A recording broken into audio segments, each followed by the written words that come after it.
ಇಡೀ ಜಗತ್ತಿಗೆ ತಮ್ಮ ನಿಸ್ವಾರ್ಥದ ಸೇವೆಯ ಮೂಲಕ ಅದರಲ್ಲೂ ಅನ್ನ ಅಕ್ಷರ ಹಾಗೂ ಆಶ್ರಯದ ಮೂಲಕ ತ್ರಿವಿಧ ದಾಸೋಹದ ಮೂಲಕ ಜಗತ್ಪ್ರಸಿದ್ಧಗೊಂಡಂತಹ ಸಿದ್ಧಗಂಗಾ ಮಠದ ಡಾಕ್ಟರ್ ಶಿವಕುಮಾರ ಶ್ರೀಗಳ ಜನ್ಮದಿನೋತ್ಸವ ಆಗಿದೆ. 118ನೇ ಈ ಜನ್ಮದಿನೋತ್ಸವವನ್ನು ಅವಿಸ್ಮರಣೀಯಗೊಳಿಸುವುದಕ್ಕೆ ಶ್ರೀಮಠ ತಳಿರು ತೋರಣ ಸುಣ್ಣ ಬಣ್ಣದಿಂದ ಕಂಗೊಳಿಸ್ತಾ ಇದೆ.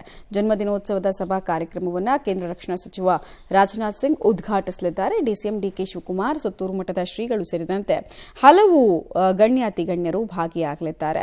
ಪ್ರತಿ ವರ್ಷದಂತೆ ಈ ವರ್ಷವೂ 118 ಮಕ್ಕಳಿಗೆ ಶಿವಕುಮಾರ ಶ್ರೀಗಳ ಹೆಸರನ್ನು ನಾಮಕರಣ ಮಾಡಲಾಗುತ್ತೆ.